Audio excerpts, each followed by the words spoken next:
नमस्कार, आप देख रहे हैं गंगा जल न्यूज और फलौदी उपखंड मुख्यालय पर सोमवार से 2 जगह कोरोना जांच के लिए सैंपल लिए जाने की व्यवस्था हो गई है। आज से सरकारी अस्पताल में भी कोरोना जांच के लिए सैंपल लिए जा सकेंगे। अब तक केवल BCMO कार्यालय में ही सैंपल लिए जा रहे थे। आज सुबह सरकारी अस्पताल में सैंपल लेने के लिए विधिवत रूप से कार्य प्रारंभ हुआ।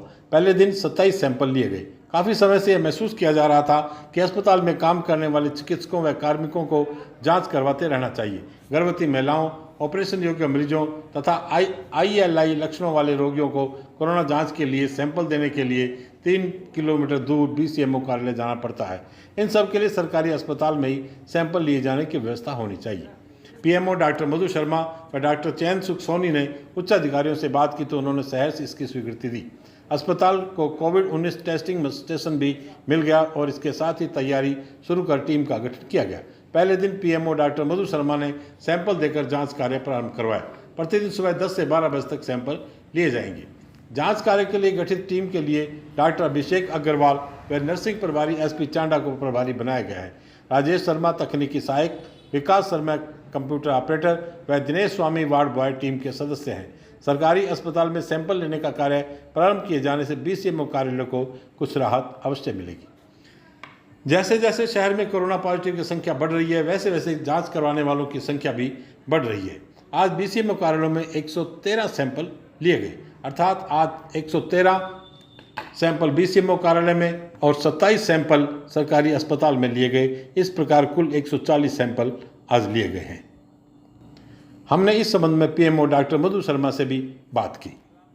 अभी की जो स्टेज है कोविड-19 के संक्रमण की, तो ये जो कम्युनिटी स्प्रेड की जो स्टेज है, इसमें हमारे पास आउटडोर में ILI रिलेटेड जितने पेशेंट आ रहे हैं, उनकी एक ये बेसिक नीड बन जाती है कि हम अपने ही स्तर पे उनका एक कोविड-19 स्वाब का कलेक्शन कर लें और उनकी रिपोर्टिंग के लिए उनको जो है वो इसी जगह पे ये सुविधा मिल जाए। उसके तहत आज राजकीय चिकित्सालय फलौदी में इस स्वाब सैंपलिंग का कार्य शुरू कर दिया गया है और इसमें हम बेसिकली फोकस करेंगे आउटडोर इंडोर दोनों पेशेंट्स को एंड तीसरा हाई रिस्क ग्रुप को। तो आउटडोर में जितने भी हमारे ILI संक्रमण के जो सिम्टम के पेशेंट आ रहे हैं उनका हम लेंगे। इंडोर में हम जो हमारे ILI के भर्ती मरीज हैं या इंडोर में हम जो प्रेग्नेंट वुमेन हैं जो भर्ती हैं और ऑपरेटिव केसेस जो होंगे हमारे, उनको pre and post operative stage में आवश्यकता अनुसार सैंपलिंग करेंगे। और तीसरा एक हाई रिस्क ग्रुप हमारे पास अबव 60 जो ये वृद्धजन हैं, वो भी एक हाई रिस्क कैटेगरी में आते हैं। तो उनके साथ कुछ कोमॉर्बिड कंडीशंस होती हैं, वो इसके लिए थोड़ा सा कॉम्प्लिकेशन क्रिएट करती है। तो उनको अपन समय रहते उनका सैंपलिंग कार्य करा करके इसकी जो वो है जो भी उपचार है उसका संक्रमण रोकने का काम है ज़्यादा अच्छा प्रभावी तरीके से कर पाएंगे। तो ये आज अपन ने इसको शुरू कर दिया है। इसकी आवश्यकता क्यों पड़ी मैडम? क्या पेशेंट ज़्यादा हो गए?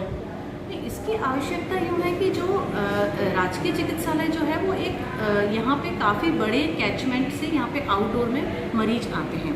तो उन मरीजों के लिए बहुत बड़ी सुविधा होगी कि अगर हम अपने स्तर पे उसका तुरंत एक सैंपल कलेक्शन करके उनको 24 घंटे 48 घंटे में जो भी कार्यवाही में समय लगता है उसमें हम उनको रिपोर्ट प्रदान कर सकें। तो ये एक डेली बेस के लिए, क्योंकि हमारे यहाँ 36 तरीके की जांचें होती हैं, एक मरीज हमें पहले कांटेक्ट करता है तो ये सुविधा। दूसरा एक होता है कि इस तरीके से जो मरीज होते हैं उनको ब्लॉक में जाने की जो है वो डिस्टेंस भी हो जाती है और परेशानी भी आती है। तो उसको हमारे CHC के अंतर्गत जितने मरीज आ रहे हैं आउटडोर में इंडोर में उनकी और ऑपरेटिव केसेस में, उनके लिए ये बहुत ज़रूरी हो गया था इस अवस्था में, क्योंकि अपन जानते हैं कि आज जो संक्रमण है वो कम्युनिटी लेवल पे हुआ है। तो अपन ये उसको उसके मद्देनज़र अपन ये शुरू कर दिया है। क्या समय रहेगा मैडम? समय अपना ये 9 से 12 का रहेगा। हाँ सॉरी 9 से 12 रहेगा और उसमें अगर कोई लेट हो रहा है उससे तो हम उनको ये कहेंगे कि आप नेक्स्ट डे जो है वो 9 और 10 बजे वापस सुबह संपर्क कर लें, तो अपन ये कार्य सुचारू रूप से कर पाएंगे। भारतीय किसान संघ के तत्वाधान में चल रहे प्रदेश व्यापी आंदोलन के तहत फलौदी में भी किसानों का धरना जारी है। सोमवार को 13वें दिन धरना जारी रहा। संघ द्वारा एका चौराहे पर धरना दिया जा रहा है। जिलाध्यक्ष नरेश व्यास ने किसानों को संबोधित करते हुए कहा कि आपका संघर्ष व्यर्थ नहीं जाएगा। जब तक सरकार किसानों की मांगे पूरी नहीं करती तब तक आंदोलन जारी रहेगा। किसान धरना स्थल पर ही खाना बना रहे हैं और वहीं जमीन पर बैठकर भोजन कर रहे हैं। उन्होंने सरकार को चिताया कि किसानों के सब्र का इम्तिहान नहीं ले। फलौदी विधायक पब्बा राम बिश्नोई भी कोरोना पॉजिटिव हो गए हैं। बिश्नोई ने स्वयं सोशल मीडिया पर इसकी जानकारी देते हुए कहा है कि इन दिनों भी जो भी लोग उनसे मिले हैं वे अपनी कोरोना जांच करवा लें। कोरोना के लक्षण पाए जाने पर बिश्नोई ने कोरोना जांच करवाई थी, जिस पर जांच रिपोर्ट पॉजिटिव आई। उन्होंने अपने घर पर ही स्वयं को आइसोलेट कर लिया है।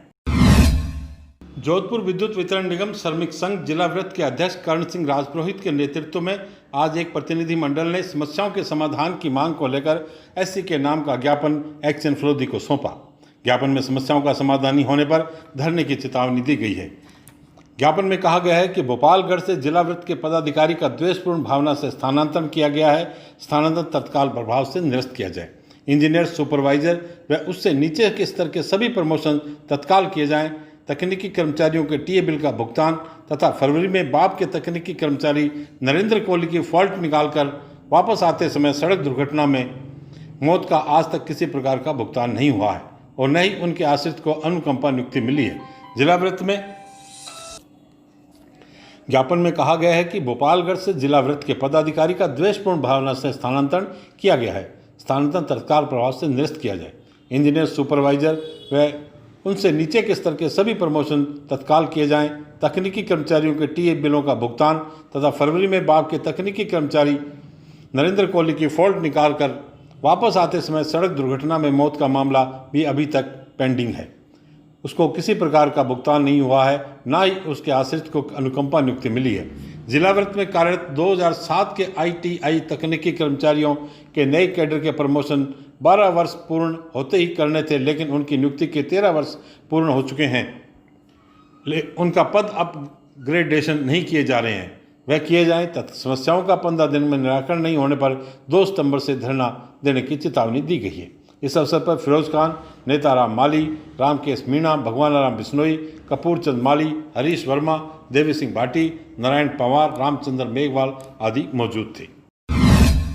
विभिन्न जन कल्याणकारी योजनाओं का प्रचार प्रसार करने के लिए प्राप्त मोबाइल वैन को आज सुबह अतिरिक्त मुख्य न्यायिक मजिस्ट्रेट संख्या 1 राकेश गोरा ने हरी झंडी दिखाकर फलोदी के विभिन्न ग्रामीण क्षेत्रों में प्रचार प्रसार के लिए रवाना किया। वैन गाँव में विधिक योजनाओं से लोगों को जागरूक करने व प्रचार प्रसार करने का काम करेगी। यह वैन आज ही तालुका विधिक सेवा समिति फलोदी को प्राप्त हुई थी। फलोदी तालुका क्षेत्र में 15 से 23 अगस्त तक पौधारोपण अभियान भी चलाया जा रहा है। अभियान में 3000 पौधे लगाने व संरक्षण का संकल्प लिया गया है। एसएफआई के प्रतिनिधि मंडल ने सोमवार को विभिन्न मांगों को लेकर एसडीएम यशपाल आहूजा को ज्ञापन सौंपा। ज्ञापन में अध्यक्ष सुनील कुमार ने लिखा है कि रीट लेवल प्रथम शिक्षक भर्ती में 2 वर्षीय कोर्स बीएसटीसी प्रशिक्षणार्थियों को ही शामिल किया जाए तथा बीएड प्रशिक्षणार्थियों को रीट लेवल 2 में ही शामिल किया जाए। बीएसटीसी प्रशिक्षणार्थी कक्षा 1 से 5 तक का 2 वर्ष का प्रशिक्षण लेते हैं, जबकि बीएड को प्रशिक्षणार्थी कक्षा 6 से 12 तक का प्रशिक्षण करवाया जाता है। ज्ञापन पर मांगें पूरी नहीं होने पर आंदोलन की चेतावनी दी गई है। इस अवसर पर रहमतुल्ला खान, सीटू नेता जयगोपाल, गोपाल गोगलू, यश गर्ग, गणपत लीलड़ आदि कार्यकर्ता उपस्थित थे। और एक खबर अब पुलिस विभाग से। पुलिस ने त्वरित कार्रवाई करते हुए भारतमाला प्रोजेक्ट के मैनेजर को जान से मारने की धमकी देने और 50 लाख रुपए की फिरौती मांगने वाले 4 बदमाशों को गिरफ्तार किया है।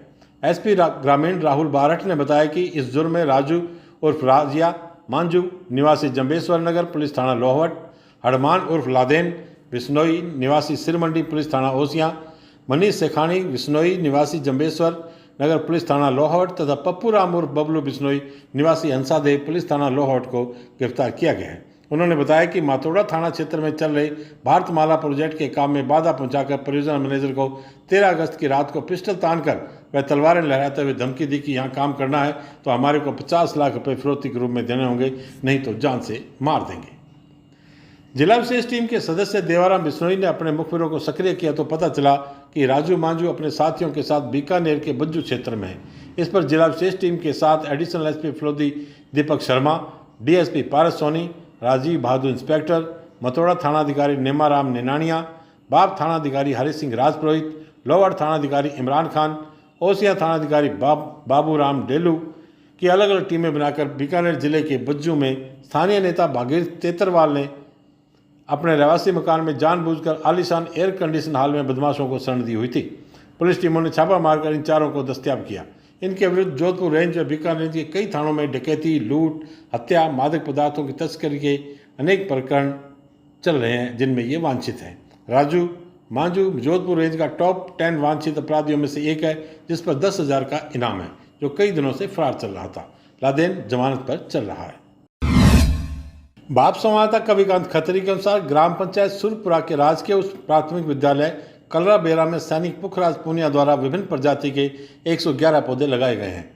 उन्होंने विद्यालय की चारदीवारी के ऊपर पिलर लगाकर कंटीले तारबंदी खींचकर चारदीवारी की ऊंचाई भी बढ़ाई है। इस अवसर पर प्रधानाचार्य संजय कुमार मीणा आदि उपस्थित थे। PHED खंड बाप के सहायक अभियंता पद पर सोमवार को जय कृष्ण सुथार ने पदभार ग्रहण किया। आपको बता दें कि सुथार फलोदी ग्रामीण के सहायक अभियंता हैं। अब वे बाप के सहायक अभियंता होंगे। सुथार के पास बाप के अलावा 5-6 खंड का सहायक अभियंताओं का चार्ज भी है। सुथार ने सोमवार को कार्यभार ग्रहण किया। इस अवसर पर सुथार ने कहा कि वे अंतिम छोर तक पर्याप्त शुद्ध जल पहुँचाने को प्राथमिकता देंगे। इस अवसर पर ब्लॉक कांग्रेस कमेटी संगठन महामंत्री एडवोकेट भंवरलाल सुथार, प्रवक्ता नंद किशोर तंवर, महासचिव मनोज पुरोहित व अशोक पालीवाल आदि उपस्थित थे। राजकीय पशु चिकित्सालय बाप में सोमवार को गोष्ठी व नोडल बैठक का आयोजन हुआ।